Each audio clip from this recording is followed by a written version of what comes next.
Hello friend, कैसे हैं आप लोग। मुझे पूरा उम्मीद है कि आप लोग अच्छे होंगे, स्वस्थ होंगे। आइए आपका वेलकम अपने यूट्यूब चैनल बिहारी मैथ में। जैसा कि फिर मैं आपके सामने उपस्थित हुआ हूं पूरी एनर्जी और पूरी विश्वास के साथ अपने नेक्स्ट क्लास की ओर। और इससे पहले मैं आपको एक बात बता दूं कि पिछले क्लास में हम लोगों ने पढ़ा था, जो है अपने 10th क्लास के एपी चैप्टर पढ़ा था, अर्थमेटिक प्रोग्रेशन पढ़ा था, समानांतर श्रेणी के बारे में पढ़ा था। और उससे रिलेटेड जितनी भी बेस थी, सारी बेस को हमने एक अच्छे कंटेंट तैयार के आप लोगों को के सामने रखा था। और आप लोगों ने, मुझे पूरी उम्मीद है कि अच्छे ढंग से उस बेस को समझा होगा। आइए तो आज हम लोग बात करते हैं कि एपी से रिलेटेड कुछ और क्वेश्चन रह गए हैं, कुछ और सवाल रह गए हैं, जो आज पूरी उम्मीद से जो है इंड करने की कोशिश करूंगा। जो है जो आपके सामने जो कुछ एक नया नया टाइप देखने को मिलेगा, कुछ एक अलग अलग पैटर्न आपको मिलेगा। अभी तक तो हम लोगों ने एनवा पद को जाना था, प्रथम पद को जाना था, सार्वंतर को जाना था, और इससे रिलेटेड जितने भी क्वेश्चन थे सारी क्वेश्चन को हम लोगों ने फॉलो किया था, जाना था। आज हम लोग जानेंगे उस जो है कुछ अलग टाइप के बारे में, जो वह टाइप आपके एग्जाम की दृष्टि से काफ़ी इंपॉर्टेंट फैक्ट होगा। और आने वाले एग्जाम में जो है वैसे क्वेश्चन के आने की ज़्यादा संभावना, ज़्यादा चांसेस बने रहते हैं। तो आइए हम लोग स्टार्ट करते हैं। वह क्वेश्चन का पहला आपके सामने मैं क्वेश्चन रखने जा रहा हूं। तो आपके सामने सबसे पहला क्वेश्चन ये है कि 10 और 250 के बीच 4 के कितने गुणज हैं। ठीक है, 10 और 250 के बीच 4 के कितने गुणज हैं। एपी से रिलेटेड क्वेश्चन है। 10 और 10 और 10 और 250 के बीच, 10 और 250 के बीच, 10 और 250 के बीच, 10 और 250 के बीच में 4 के कितने गुणज हैं। 4 के कितने गुणज हैं। ठीक है, ये पहला क्वेश्चन आपके सामने रहा। जैसा कि मैं आपके सामने ये क्वेश्चन इस तरह का टाइप लेकर आया हूं। आपके सामने सबसे पहला क्वेश्चन बोर्ड के ऊपर ये दिख रहा है कि 10 और 250 के बीच 4 के कितने गुणज हैं। कहने का मतलब यह हुआ कि कोई भी प्रोसेस से यह ऐसा नहीं लग रहा है कि ये क्वेश्चन एपी से रिलेटेड है, लेकिन जब हम चैप्टर एपी पढ़ा रहे हैं, जब लेसन एपी पढ़ा रहे हैं, तो ये क्वेश्चन एपी के अंदर ही है। ठीक है, अब यहाँ पर आपको मैं समझा दूं कि यह जब एपी है तो एपी के लिए हम लोगों को सबसे पहला चीज चाहिए कि प्रथम पद चाहिए, दूसरा चाहिए सार्वंतर चाहिए, और उसी से रिलेटेड जो है और भी कोई बात आगे बढ़ेगी। जब ये दोनों पद की जानकारी होगी तभी तो हम आगे प्रोसेस करेंगे। लेकिन हम यहाँ देख रहे हैं कि सिर्फ मेरे पास क्वेश्चन में 10 है और 250 है, और उसके बीच ये तीसरा पार्ट ये बोल रहा है कि 4 के कितने मल्टीपल हैं, कितने गुणज है। तो हम लोग क्या करेंगे कि इसकी सहायता से एक सीरीज का निर्माण करेंगे। और वह सीरीज का निर्माण कैसे करेंगे, थोड़ा क्वेश्चन को हम एनालिसिस करेंगे, थोड़ा क्वेश्चन के व्याख्या के ऊपर चर्चा करेंगे, थोड़ा क्वेश्चन को बारीकी से समझेंगे, तब उसके आंसर तक जाएंगे, तब उसके अंतिम पॉइंट तक जाएंगे। तो ठीक है, आइए आज हम लोग समझते हैं कि पहला क्वेश्चन आपके सामने ये रहा है कि 10 और 250 के बीच में 4 के कितने गुणज हैं। कहने का मतलब यह हुआ कि स्टार्टिंग पॉइंट 10 से और अंतिम पॉइंट 250 है, और इसी दोनों के बीच में अंतराल में कितने ऐसे जो मतलब टर्म आएंगे, पद आएंगे, जो 4 से पूरी तरह से भाज्य हो जाए, 4 से का मल्टीपल हो जाए, 4 का गुणज हो गया। ठीक है, यही क्वेश्चन कहता था। तो अब हम लोग एक सीरीज की बढ़ती की ओर, निर्माण करने की ओर चलते हैं। तो देखते हैं क्या मिलता है कि 4 में 10 जो है 4 का गुणज नहीं है। लेकिन अगर एक स्टेप आगे की ओर अगर सोचते हैं, 11 को देखते हैं, तो 11 भी 4 से पूरी तरह से विभाज्य नहीं है। अब एक स्टेप और जाते हैं 12, तो हम देखते हैं यह कि 4 का मल्टीपल 12 आता है। कहने का मतलब है कि 12 पूरी तरह से 4 से विभाज्य हो जाता है। तो सबसे पहला पद आपका आ गया, 12 आ गया। अब उसी तरह से जब ये कितना गुणज बोले या कितनी संख्या से विभाजित है, तो हम क्या कहते हैं, आसानी रूप में सीरीज बनाने के लिए इतना जो जो जिससे गुणज बोलता है या जिससे विभाज्य बोलता है, उतना उस पहले टर्म में जोड़ते हुए चले जाते हैं, तो वह एक सीरीज का रूप लेता है। अब इसमें 12 में जब 4 जोड़ेंगे भाई मेरे, तो ये 16 आएगा। 16 में जब 4 जोड़ेंगे तो 20 आएगा। 20 में जब 4 जोड़ेंगे 24 आएगा। इस तरह से ये टर्म जो है बढ़ते की ओर, आगे की ओर जाएगा। लेकिन लास्ट पॉइंट कहाँ, 250। अब हम 250 में 4 से डिवाइड करेंगे तो पूरी तरह से ये कटेगा नहीं। तो उससे क्या है कि 250 से पहले आते हैं 249। 249 भी 4 से पूरी तरह से ये कटेगा नहीं। ठीक है, अब हम अगर आते हैं 248 की बात करते हैं, ये 4 से पूरी तरह से विभाज्य हो जाएगा। क्यों? क्योंकि 4 6 के 24 होता है और 4 दूनी 8 होता है, तो पता ही चला इसका शेषफल 0 है। तो शेषफल 0 आने का मतलब ये 4 से पूरी तरह से मल्टीपल है, 4 से पूरी तरह से विभाज्य है। तो यहाँ पर क्या हो जाएगा, 248 होगा। इतनी बात तो समझ में आ गई होगी, मुझे पूरी उम्मीद है। और यही एक क्या कहलाया कि समानांतर श्रेणी का एपी का एक सीरीज का रूप ले लिया। देखो क्वेश्चन कैसा था, एकदम छिपा था, लेकिन उस छिपा में से कैसे हम लोग लाइट में लाते हैं क्वेश्चन को, कैसे क्वेश्चन का अरेंजमेंट करते हैं, कैसे क्वेश्चन को सजाया जाता है और उसके जरिए से आंसर तक पहुंचा जाता, जो आपके सामने ये रहा। ठीक है, अब यहां पर पता ये चला कि 248 जो है 250 के जब करीब ऐसी संख्या है जो 4 से पूरी तरह से विभाज्य है, 4 का मल्टीपल है। ठीक है, इतनी बात तो समझ में आ गई। अब हम लोग आगे की ओर जब प्रोसेस को आगे की ओर बढ़ाते हैं तो वहां पर ये पता ये चलता है कि हमने क्या लिखा, हल लिख दिया। ठीक है, बात है एपी में तो एपी में लिख दिया, इतनी बात तो समझ में आ गया। ठीक है, अब ये प्रथम पद है तो प्रथम पद क्या, इसका प्रथम सीरीज का जो फर्स्ट लेटर होता है वह या फर्स्ट संख्या या फर्स्ट डिजिट जो होता है वो क्या कहलाता है, प्रथम पद, जिसे एबीसीडी के स्मॉल ए से डिनोट किया जाता है। तो यहाँ पर ए बराबर क्या आ गया, 12 आ गया।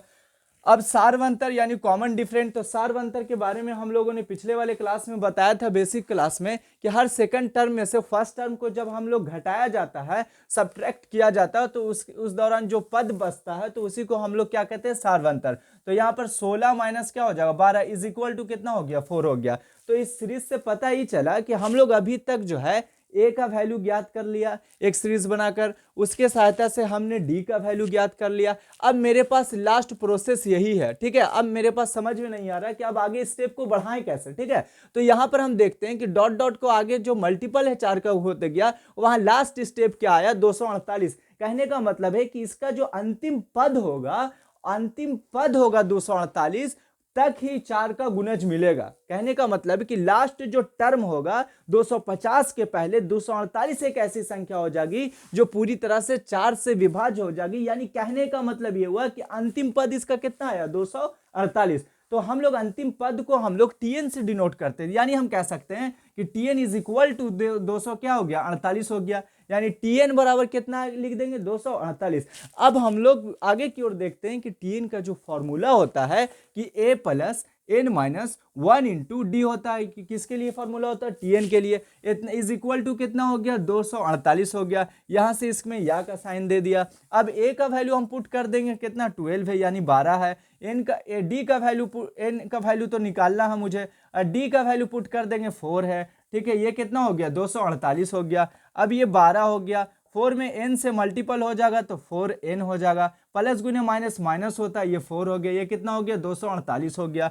अब यहाँ पर 12 में से जब 4 जाएगा तो 8 बचेगा, यानी 4n प्लस 8 बचेगा। ये इज इक्वल टू कितना हो गया, 248। तो 4n बराबर क्या हो जाएगा, 248 माइनस कितना हो गया, 8 हो गया। यानी ये पूरी तरह से कितना आ गया, 240। इसलिए हम लिख सकते हैं n बराबर 240 बटा कितना, 4 हो जाएगा।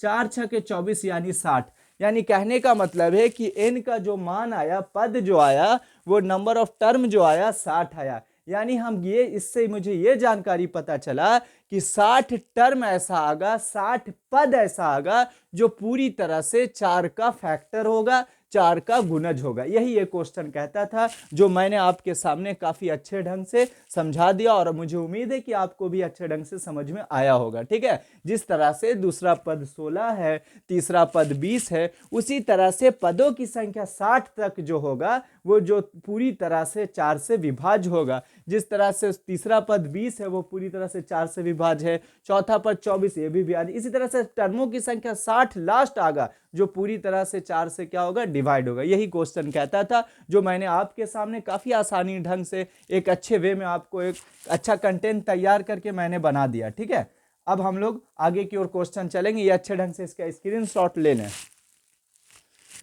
अब क्वेश्चन का दूसरा क्वेश्चन हम लोग देखते हैं। दूसरा क्वेश्चन क्या कहता है वो भी आसानी से बना लेंगे। जब हमें बेसिक नॉलेज अच्छा होगा तो हमें क्वेश्चन जैसा भी सामने मिलेगा हम उसके आंसर के तह तक पहुंच जाएंगे, उसको अच्छे ढंग से हम डील कर सकते हैं। जब बेसिक मालूमात कम होगा तो हम कितनों हो पढ़ लें, हमें हर क्वेश्चन भारी लगने लगेगा। ठीक है, अब आइए, ये क्वेश्चन और भी इंटरेस्टिंग है, काफी मजेदार क्वेश्चन है। दूसरा क्वेश्चन है, कहता है क्या कि एन के किस मान के लिए, यहाँ पर एन है, एन के किस मान के लिए, एन के किस मान के लिए दोनों एपी यानी दोनों समानांतर श्रेणी जो होता है एपी 63, 65, 67 डॉट डॉट और क्या कह रहा है, और 3, 10, 17 के डॉट डॉट 3, 10, 17 डॉट डॉट के nवें पद बराबर होंगे, nवें पद बराबर होंगे। ठीक है, nवें पद बराबर होंगे। आपके सामने बड़ा अच्छा क्वेश्चन है, एनसीईआरटी का क्वेश्चन है। ये क्वेश्चन को हम लोग अच्छे ढंग से पहले समझेंगे, व्याख्या को जानेंगे। ये क्वेश्चन ये रहा कि n के किस मान के लिए दोनों एपी के पहला एपी जो 63 है, 65 है, 67 है और दूसरा है 3, 10, 17 के nवें पद बराबर होंगे। कहने का मतलब है कि अभी तक तो हम लोगों ने फर्स्ट एपी में पढ़ा था, अभी तक जो बात हम लोग पढ़ रहे थे, जो टाइप वाले क्वेश्चन पढ़ रहे थे, बनाया था, वहां पर एक ही एपी तक में बनाया था और उसी एक सीरीज दिया हुआ रहता था। उसी सीरीज में ए और डी का वैल्यू ज्ञात कर सके, एनवा पद ज्ञान करते थे या गुणज का क्वेश्चन को डील करते थे। अभी आपके सामने ऐसा क्वेश्चन देखने को मिला कि इसमें 2 एपी का बात कर रहा है। कितना एपी? 2 एपी, जिसमें प्रथम एपी का जो सीरीज है वो आपके सामने 63, 65 और 67 है। ठीक है, दूसरा एपी का जो सीरीज है 3, 10, 17 है। तो यहां पर बताना है कि nवें पद बराबर होंगे और अकॉर्डिंग टू क्वेश्चन ये कह दिया कि दोनों का nवें पद बराबर होंगे। तो बराबर कब होगा? जब n का मान आपको बताना है कि दोनों के nवें पद के किस मान के लिए दोनों के nवें पद क्या होंगे? बराबर होंगे। तो हम सबसे पहले इसको बनाना स्टार्ट करते हैं, काफी आसानी से समझते हुए। हम लिखेंगे क्या? फर्स्ट एपी में। क्या लिखें? फर्स्ट एपी में। इतना लिख दिया, इस तरह से एक लाइन दे दिया ताकि आसान लगे बनाना।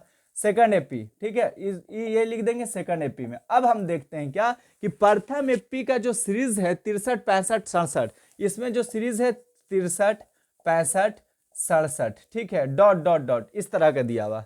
सेकंड एपी का जो सीरीज है उसमें जो आपका दे रखा 3 है, 10 है, 17 है, डॉट डॉट इस तरह का दे रखा। अब आपको ये बताना है कि यहां तक अभी तक तो हम लोगों ने ऐसा क्वेश्चन पढ़ा ही नहीं कि इस क्वेश्चन में इस तरह का दिया, ना लास्ट में कुछ दे रखा, ना यहाँ लास्ट में कुछ दे रखा, ना n का वैल्यू बोल रहा है। ठीक है, तो ऐसे क्वेश्चन को हम कैसे कैसे आसानी से अपने कलम के जरिए, अपने माइंड के जरिए थोड़ा आगे स्टेप चलते ये देखने को मिलता है। अभी तक तो मेरे सामने जो मिल रहा है वो मिला ये प्रथम एपी की सहायता से हम इसका प्रथम पद देख लेंगे तो ये 63 आया। इसमें अगर कॉमन डिफरेंट का बात करते हैं तो वही रूल 65 माइनस 63 हो जाएगा, इज इक्वल टू कितना आ गया? 2 आ गया।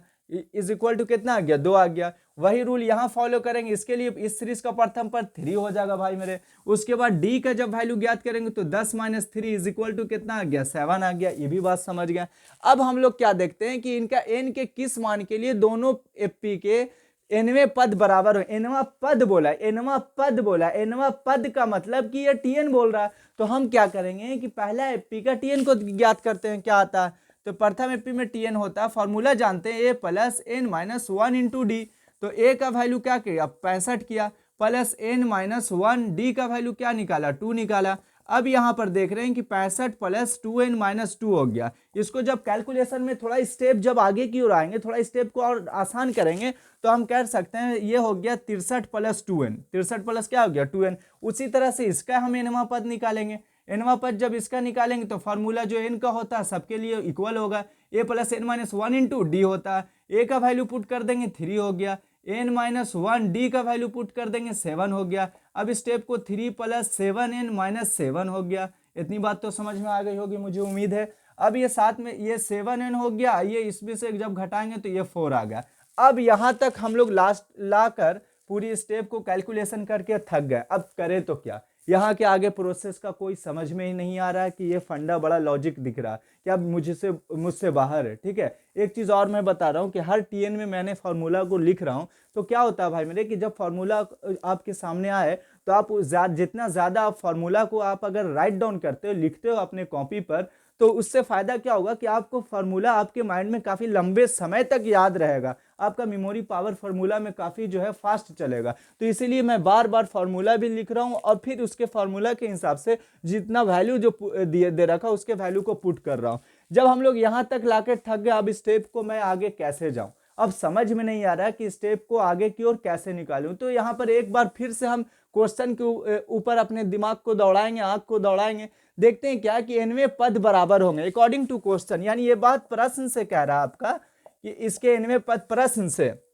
यानी प्रथम एपी का जो nवां पद है और दूसरे एपी का जो nवां पद है, ये दोनों एपी के nवें पद बराबर होंगे। जब बराबर होंगे पद ना, तो उसके सहायता से n के वैल्यू पास पहुंचना मेरा काफी आसान हो जाएगा। इसीलिए अकॉर्डिंग टू क्वेश्चन देखते हैं कि क्वेश्चन ही बोल रहा है कि n के किस मान के लिए, तो मुझे मान पता नहीं, लाएंगे तब तो पता होगा। तो n के किस मान, दोनों के nवें पद बराबर होंगे। तो प्रथम एपी का जो nवां पद है, प्रथम यहां पर लिख देंगे फर्स्ट एपी का nवां पद बराबर सेकंड एपी का nवां पद, सेकंड एपी का nवां पद। ठीक है, इतनी तो लिख दिया। अब फर्स्ट एपी का nवां पद को अभी हम लोगों ने क्या ज्ञात किया, तो 63 + 2n, इतना मालूमात किया। सेकंड एपी का nवां पद क्या ज्ञात किया, 7n - 4 ज्ञात किया। ठीक है, अब n वाले वैल्यू को एक तरफ लाएंगे, विदाउट n वाले वैल्यू को एक तरफ ले जाएंगे, तो ये हो गया 2n, ये इधर आएगा 7n हो जाएगा। इक्वल के इस साइन में तो साइन बदलता है, ये सब बात की जानकारी मैंने दे दिया। -4 इधर आएगा जाएगा, तो ये -63 हो गया। इस तरह से जब हम लोग देखेंगे तो -5n होगा, स्टेप एक और आगे लेते हैं, और ये -65 होगा। माइनस से माइनस कट जाएगा, 5 से 65 कट जाएगा 13 बार में। यानी हम कह सकते हैं कि n का जो वैल्यू आया वो 13 आया। तो इससे समझ में ये आया कि एक समय इस सीरीज का मान ऐसा आएगा, यानी 13वां पद दोनों का ऐसा आएगा कि जो पूरी तरह से बराबर होगा, यानी n का मान 13 होगा, और वह 13 के स्टेप में दोनों का nवां पद क्या हो जाएगा, बराबर होगा। यही क्वेश्चन कहता था, जो मैंने काफी आसानी वे में आपको एक अच्छा कंटेंट, एक अच्छा बेस के जरिए मैं आंसर तक पहुंच गया, और मुझे उम्मीद है कि आप भी अच्छे से समझ गए होंगे। कुछ भी नहीं किया, इस सीरीज के सहायता से हमने प्रथम ए पद निकाला, उसके सहायता से डी निकाला, इसमें भी वही स्टेप, ए निकाला डी निकाला। अब पूछ रहा है कि nवें पद बराबर होंगे, हमने प्रथम एपी का nवां पद निकाला, फिर सेकंड एपी का nवां पद निकाला। प्रथम एपी का nवां पद निकालने के बाद लास्ट स्टेप मेरा 63 + 2n आया, और सेकंड एपी का nवां पद निकाला तो मेरा लास्ट स्टेप 7 + -4 आया। अब उसके सहायता से अकॉर्डिंग टू क्वेश्चन के पास एक बार अपनी नजर उठाया, वहां पर उठाया तो देखते हैं कि दोनों एपी का nवां पद बराबर होंगे, वह मान बताना। तो फर्स्ट एपी का nवां पद is equal to second AP का nवां पद। यहां पर क्या किया कि फर्स्ट एपी का nवां पद को पुट कर दिया, सेकंड एपी के nवां पद को पुट कर दिया। अब इसके सहायता से कैलकुलेशन का रूल फॉलो किया, वहां पर n का वैल्यू आसानी वे में हमने प्राप्त कर लिया 13। अब हम यह कह सकते हैं कि यह एपी का जो है दोनों समानांतर श्रेणियों का 13वां पद ऐसा होगा कि दोनों के पद क्या होंगे, इक्वल होंगे। यही क्वेश्चन कहता था, जो मैंने काफी आसानी ढंग से आपको बता दिया। मुझे उम्मीद है यह क्वेश्चन भी आप अच्छे से समझ गए होंगे। ठीक है, अब हम लोग आगे की ओर चलते हैं, नए क्वेश्चन की ओर। इसका अच्छे से स्क्रीनशॉट ले लें ताकि आपको बनाने में किसी तरह का कोई परेशानी नहीं हो। अब क्वेश्चन को आगे की ओर बढ़ाते हैं। देखें आप कैसे क्वेश्चन को हम लोग आगे की ओर टाइप को बढ़ाते हैं।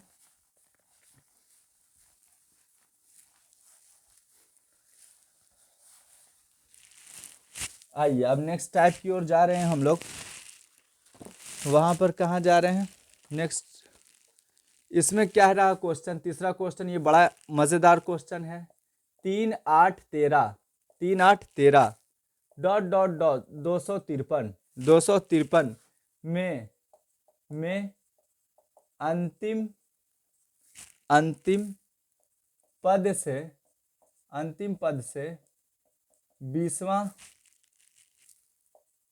पद ज्ञात करें। अंतिम पद से 20वां पद ज्ञात करें। ठीक है, ये क्वेश्चन बड़ा मजेदार है, बहुत इंटरेस्टिंग क्वेश्चन है। आपके एनसीईआरटी वाले बुक में ये क्वेश्चन शामिल है। और साथ ही साथ मैं बता दूं कि ऐसे क्वेश्चन एग्जाम में आने के ज़्यादा चांसेस होते हैं। जो क्वेश्चन आपके माइंड को थोड़ा सा मेहनत कराता है, वैसे क्वेश्चन जो होते हैं, जो सेटर लोग होते हैं, वैसे क्वेश्चन को सेट करते हैं। ठीक है, तो यहाँ पर क्वेश्चन देखने को मिल रहा है आपके सामने, एपी का क्वेश्चन है कि 3 8 13 के ... 253 में अंतिम पद से 20वां पद ज्ञात करें। कहने का मतलब ये हुआ कि पहले हम लोग क्वेश्चन को अच्छे से समझते हैं कि ये कहना क्या चाह रहा है। जब क्वेश्चन को अच्छे से समझ लेंगे, उसकी बात को उसकी पूरी तरह से माइंड में सेटअप कर लेंगे, तो हमें बनाना आसान हो जाएगा और आपको भी समझना आसान हो जाएगा। तो अंतिम पद से 20वां पद क्या, एज एग्जाम्पल के तौर पर 1 to 10 अगर हम लिखते हैं तो 1 से 10 तक अगर शुरुआती चलते हैं, इंक्रीजिंग पॉइंट चलते हैं, तो 1 2 3 4 5 6 7 8 9 10 की ओर जाते हैं। लेकिन जब 10 से प्रथम पद की ओर आते हैं तो 10 9 8 7 6 5 4 2 1 होता है। तो वही कह रहा है कि 253 जो है इसके अंतिम पद से 20वां पद जाना, तो अंतिम 253 के बाद जो पद आएगा वो होगा, इस तरह पहला पद ये हो गया, उसके बाद जो आएगा वो होगा, उसके बाद जो आएगा, इसी तरह से ये पदों की संख्या 20 पद तक मुझे ज्ञात करना है कि क्या होगा। यानी 20 पद का मतलब कि T20 और T20 का मतलब A + 19D। समझ में बात आई? इस तरह से एक शॉर्ट फॉर्म हम लोग पहले ये सब बता चुके हैं। तो हम देख रहे हैं क्या कि पहला जो बेस दिए हुए ये शुरुआती से अंतिम की ओर है, लेकिन ये क्वेश्चन लास्ट में क्या मतलब जोड़ दिया है कि अंतिम पद से प्रथम पद की ओर, अंतिम पद से 20वां पद की ओर। तो इसका पैटर्न थोड़ा सा बदलाव आएगा। इसका पैटर्न में क्या बदलाव आएगा वो देखने को मिलता है कि पहला पद तो अंतिम पद ये हो गया 253 हो गया, तो अंतिम पद से 20वां पद की ओर, अंतिम पद से 20वां पद, तो अंतिम पद से 20वां का मतलब कि 20 के बाद 19 18 17 इस तरह से 16 पीछे की ओर लौटेंगे।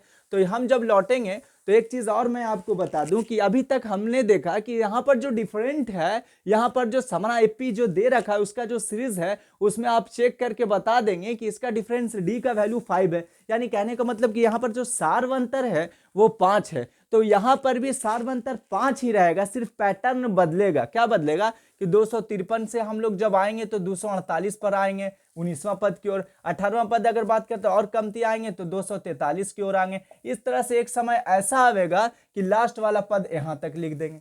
जैसे एज एग्जाम्पल मैं बताया था कि 1 to 10, 1 से प्रथम 10 की ओर, तो ये 10 तो अंतिम पद था। अब 10 से जब हम जा रहे हैं 1 की ओर तो यहाँ पर हम लिखेंगे 10 9 8 7 7 6 5 4 3 2 1, इस तरह से एक लास्ट आ जाएगा इसका। तो ठीक उसी तरह से मैंने एज एग्जाम्पल के जरिए आपको समझाना अच्छा समझा। मुझे उम्मीद है कि आप इसके सजावट को, इसके अरेंजमेंट को आप समझ गए होंगे। तो 253 248 डॉट डॉट ये क्या हो गया 3 हो गया। इतनी बात तो समझ में आ गई 2 से 3 तक। अब इसमें 20वां पद ज्ञात करें। तो मेरे भाई मैंने एक चीज बताया था कि बेसिक क्लास में कि अगर 12 पद बोले 5 पद बोले तो वहां पर हम लोग लेते थे T4 बराबर लिखते थे। अगर चौथा पद पूछ रहा है तो T4 से इंडिकेट करते थे, और T4 बराबर हम लोग लिखते थे एपी का साधारण जो सूत्र होता है A + 3D लिखते थे। इस बात को तो मैंने बेसिक क्लास में बता रखा था। तो यहाँ पर 20वां पद बोल रहा है तो हम लिख सकते हैं कि T20 बराबर A + 19D लिख सकते हैं। अब यहाँ पर जब 20वां पद ज्ञात कर ही लेंगे तो क्वेश्चन तो बन ही जाएगा, उसके आगे तो कोई पूछना नहीं है किसी तरह का कोई बात। तो वहां पर देखते हैं क्या कि इस 20वां पद को ज्ञात करने के लिए दो चीज का वैल्यू निकालना बहुत जरूरी है। पहला वैल्यू तो आपके सामने ए को देखने को का निकालना, दूसरा डी को निकालना। अगर ए और डी को हम अगर पुट कर देते हैं 20वें पद में तो पता ही चला कि हम आसानी से आंसर तक पहुंच गए, यानी ये क्वेश्चन का पूरी तरह से पैटर्न इंड हो गया, यानी ये क्वेश्चन बन गया मुझसे। ठीक है, ये तो आसानी से एग्जाम्पल के जरिए मैंने समझाया। अब यहाँ पर स्टेप कैसे लिखते हैं वो देखें। तो बात हो रहा है एपी में, तो हम लिख देंगे एपी में लिख देंगे। इतनी बात तो समझ में आ गया। ए का वैल्यू प्रथम पद ये सीरीज हो गया 253 हो गया। अब डी का वैल्यू क्या देखेंगे कि 200, ये क्या करेंगे कि सेकंड स्टेप में फर्स्ट स्टेप को घटा देंगे। 248 - 253 इज इक्वल टू जब करेंगे आप भाई मेरे तो -5 आएगा। जबकि यहाँ जो जब शुरू से अंतिम की ओर जाते थे तो वहां पर सारवंतर जो देखने को मिल रहा था पॉजिटिव में 5 मिल रहा था, लेकिन जब हम उल्टा करेंगे तो जाहिर सी बात है कि वहां पर क्या होगा कि वहां पर उसके साइन जो हो जाएगा वो माइनस में उल्टा घटेगा। तो उल्टा घटेगा तो 248 - 253 करेंगे तो जो बड़ा वाला का साइन माइनस में है तो संख्या जो घट के आएगा वो भी, अब डिजिट आएगा वो भी क्या होगा माइनस में होगा। 200 -5 आ गया। अब मेरे ज्ञात करना है कि T20 अकॉर्डिंग टू क्वेश्चन, यानी ये प्रश्न से, ये क्या कह रहा है प्रश्न से कह रहा है। T20 का वैल्यू पुट कर देंगे A + 19D।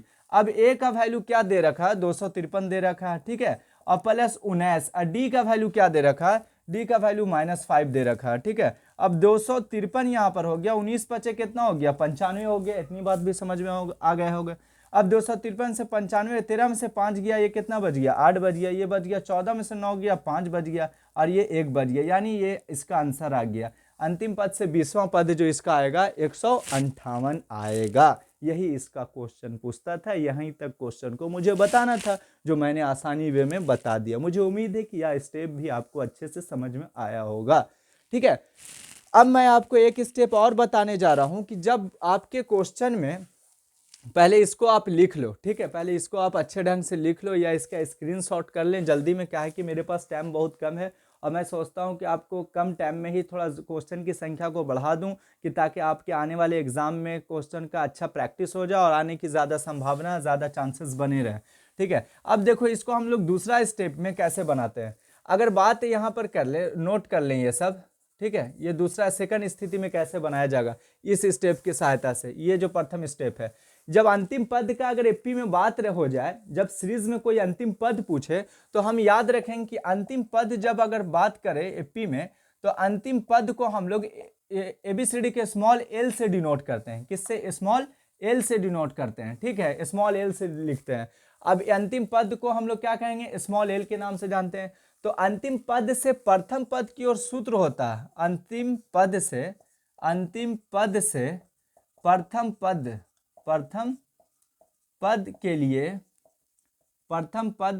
के लिए सूत्र होता है। क्या सूत्र होता है वो ध्यान देंगे। सूत्र होता है, क्या होता है कि वहां पर टीएन का वैल्यू हो जाता है L minus N minus 1 into D होता है। ये होता है अंतिम पद से प्रथम पद के लिए फॉर्मूला। टीएन का सूत्र होता है एल माइनस एन, ब्रैकेट देंगे, वहां पर मल्टीपल का साइन देंगे, L minus N minus 1 into D का वैल्यू होता है, वहां पर इसका सूत्र होता है। ठीक है, ये नया चीज देखने को मिला। उससे फायदा क्या होगा कि जब हम क्वेश्चन को दूसरे स्थिति से इस तरह से बना लेंगे अकॉर्डिंग टू फार्मूला के सहायता से। ठीक है, अब यहाँ पर एल का वैल्यू जो होगा वो अंतिम पद को डिनोट करता है। तो अंतिम पद आपका क्या दिया हुआ? 253 दिया हुआ। पहुंचेंगे हम आंसर वही। एन का वैल्यू क्या है? 20वां पद ज्ञात करें तो 20 माइनस 1 हो गया। डी का क्या अंतिम पद? तो ये वाला जब सीरीज लेंगे तो डी 8 में से 3 जगह पॉजिटिव में 5 बचेगा। ठीक है, जब उल्टेंगे उसको तो सजावट को तो वो निगेटिव बचेगा। 253 माइनस 19 ये बच जाएगा और 5 बच जाएगा। यानी हम अभी देखा कि जैसा पैटर्न उस समय आया था वही कैलकुलेशन का फॉर्म यहाँ देखने को मिला। ये हो गया 253 माइनस 95 हो गया। तब जब इसको हम लोग लेस कर लेंगे तो ये बचेगा 158। यानी हम यहाँ पर दूसरे स्टेप के सहायता से ये चीज देखने को मिला, ये चीज सीखने को मिला हमें कि इस फॉर्म में भी सूत्र के सहायता से भी अंतिम पद से रिलेटेड क्वेश्चन, एपी में अंतिम पद से रिलेटेड क्वेश्चन को भी हम लोग सूत्र के सहायता से आसानी वे में बना देंगे। यहाँ पर अंतिम पद से प्रथम पद के लिए सूत्र हमने जाना L minus N minus 1 into D जाना। ठीक है, यानी अंतिम पद को एबीसीडी के स्मॉल ए से डिनोट करते हैं। ठीक है, इस चीज का भी आप स्क्रीनशॉट ले लें, आपके लिए काफी उपयोगी है और अच्छे ढंग से इसका जो है आप लंबे समय तक याद रखें। ठीक है, मुझे उम्मीद है कि आपने स्क्रीनशॉट ले लिया होगा। चलिए अब आगे की ओर चलते हैं। अब देखते हैं हम लोग कुछ टाइप आगे की ओर क्वेश्चन देखते हैं। अब किस तरह का क्वेश्चन से देखने को मिलता है वो चीज़ देखिए। ये क्वेश्चन का लास्ट पॉइंट रहेगा, किसी एपी के चौथे और 8वें पदों का योग 24 है। किसी एपी के चौथे एवं 8वें पदों का योग, 8वें पदों का योग कितना है? 24 है। 24 है। ठीक है, ये क्वेश्चन कह रहा किसी एपी के चौथे एवं 8वें पदों का योग कितना है? 24 है। तथा छठे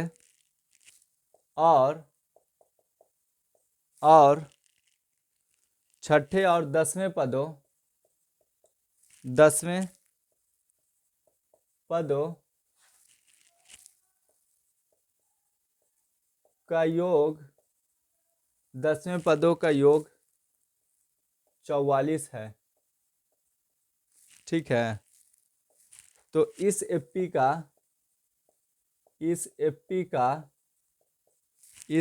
का प्रथम 3 पद ज्ञात करें। ठीक है, क्वेश्चन आपके सामने देखने को ये मिला, बड़ा अच्छा क्वेश्चन है। थोड़ा सा टाइप अलग है, थोड़ा सा मतलब टाइप का रूल, थोड़ा टाइप का फॉर्म कुछ अलग दिखने को मिल रहा है। क्वेश्चन आपके सामने एपी का ये कहता है कि किसी एपी के चौथे और 8वें पदों का योग कितना है? 24। योग का मतलब जोड़। ठीक है, योग का मतलब प्लस का साइन। इतनी बात तो समझ में आ गई। फिर आगे स्टेप क्या कहता है कि छठे और 10वें पदों का योग 44 है, यानी दो दो फॉर्म है और दोनों योग का बात कर रहा है। इस एपी का प्रथम 3 पद ज्ञात करें। किसी एपी का भी पद ज्ञात करने के लिए, प्रथम पद, दूसरा पद, तीसरा पद ज्ञात करने के लिए हमें किसके पास जाना पड़ेगा? ए और डी के पास जाना पड़ेगा। तो ए और डी इसमें कैसे आएगा? तो वहां पर हम देखें कि चौथे और आठवें पद के सहायता से हम ए और डी का एक पैटर्न बनेगा। फिर सेकंड स्थिति में आएंगे, छठे और 10वें पद पर आएंगे तो यहाँ पर ए और डी का पैटर्न मिलेगा। जब वो पैटर्न हमारे सामने लिख देंगे तो वहां पर से कुछ हमें अलग अलग नियम आएगा, यानी इक्वेशन का फॉर्म आएगा और समीकरण के जरिए हम ए का वैल्यू जो है वो आसानी से ज्ञात कर लेंगे और ए का वैल्यू हम दूसरे इक्वेशन या पहले इक्वेशन में रखकर डी का वैल्यू ज्ञात कर लेंगे। और जब ए और डी का वैल्यू ज्ञात कर लेंगे तो हमें 3 पद को ज्ञात करना काफी आसानी होगा। लगभग मैंने 90% क्वेश्चन को जो है बिना पेन यूज किए बना डाला। ठीक है, अंडरस्टैंडिंग पावर वहां पर थोड़ा सा अच्छा होना चाहिए समझने का। अब आते हैं हम लोग क्वेश्चन क्या लिखते हैं, हल लिखते हैं। ठीक है, हल लिख दिया। अब बात किस में कर रहे हैं हम लोग, किसका क्वेश्चन बनाने जा रहे हैं, कौन सा लेसन का है? तो ये एपी का है। तो यहाँ पर एपी का प्रश्न से क्या देखने को मिल रहा है मेरे को? प्रश्न से देखने को मिल रहा है स्थिति फर्स्ट यानी केस फर्स्ट में।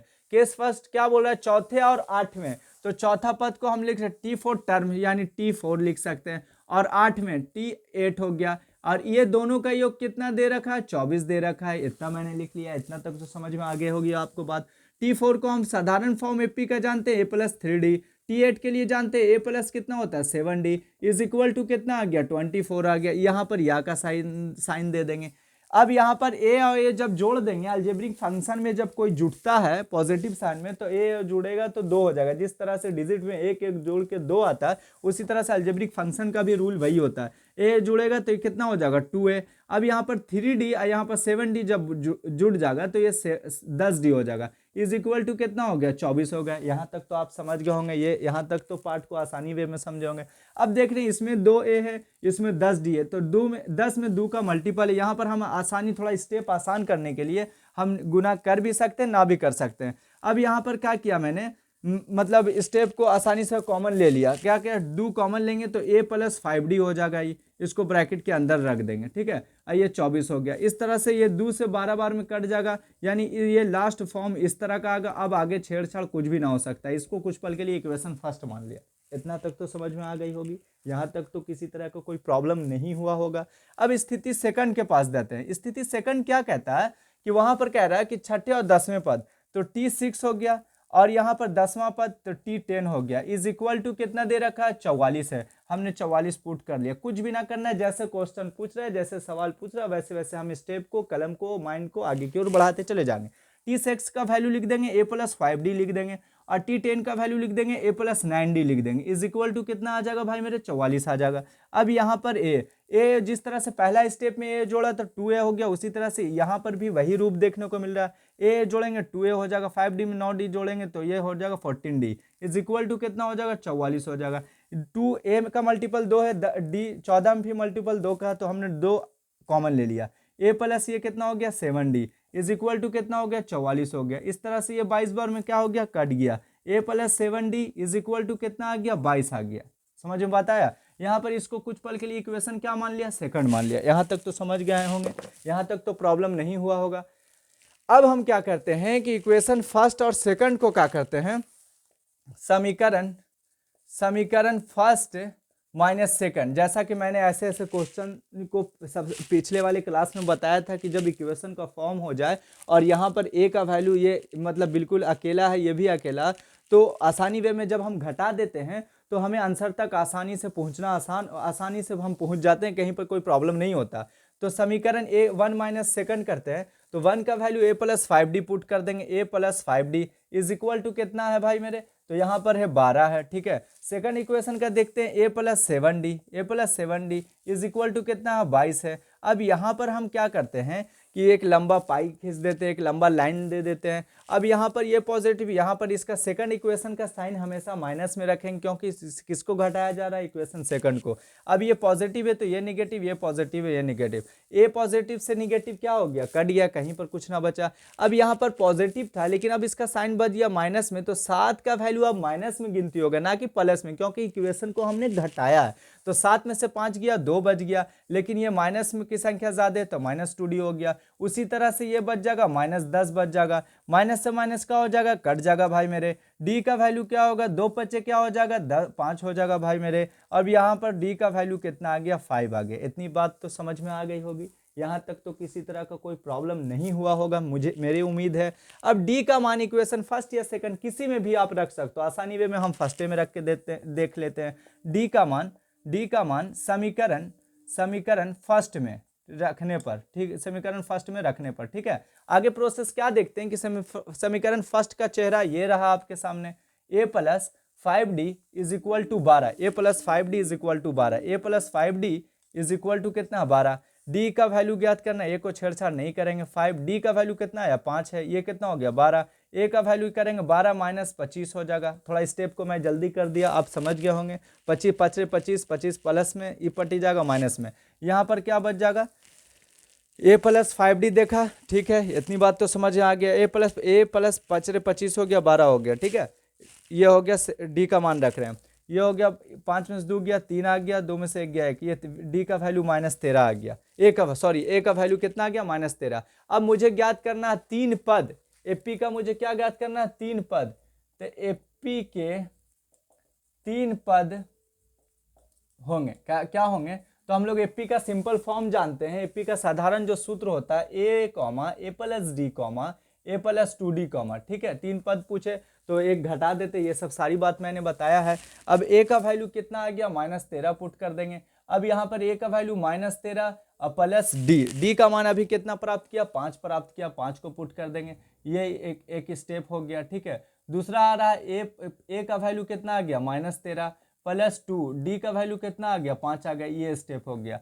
अब -13 प्रथम एपी का प्रथम पद हो गया, -8 दूसरा पद हो गया। अब यहाँ पर देख रहे हैं तो ये हो जाएगा -3, 5 दूनी 10, 13 से 3, यानी हम कह सकते हैं कि इस एपी का जो 3 पद आएगा, इस एपी का जो 3 पद आएगा वह पहला पद -13 होगा, दूसरा पद -8 होगा, तीसरा पद -3 होगा।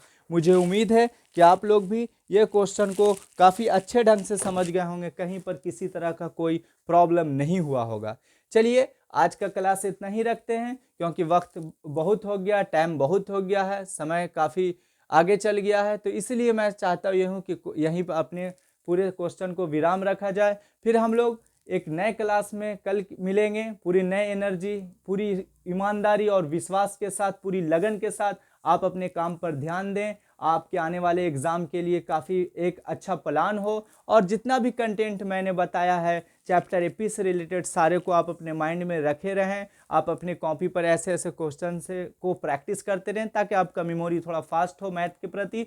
और जब मेमोरी फास्ट होगा तो आप सब्जेक्ट पर काबू पाना शुरू कर देंगे, जिससे क्या होगा कि आपके एग्जाम में आने वाले क्वेश्चन को आप आसानी ढंग से डील कर दोगे। मुझे पूरी उम्मीद है कि अभी तक जितनी भी क्वेश्चन को मैंने पढ़ाया वो सारे क्वेश्चन को आप भली भांति समझे होंगे, कहीं पर किसी तरह का कोई प्रॉब्लम नहीं हुआ होगा। फिर हम लोग कल मिलेंगे इसी टाइम में, कल के लिए आप लोग इंतज़ार करें। फिर हम लोग टाइप 5, जैसा कि आज मैंने बताया, कल हम लोग मिलेंगे टाइप 6 के साथ, और वह टाइप 6 जो है एपी का क्वेश्चन से रिलेटेड एक अंतिम टाइप होगा। उसके अलावा 7वां टाइप हम लोग को नहीं पढ़ेंगे। फिर हम लोग एक नए टाइप की ओर जाएंगे, नए जो है पैटर्न की ओर जाएंगे। आज के क्लास इतना ही, आज के लिए बाय।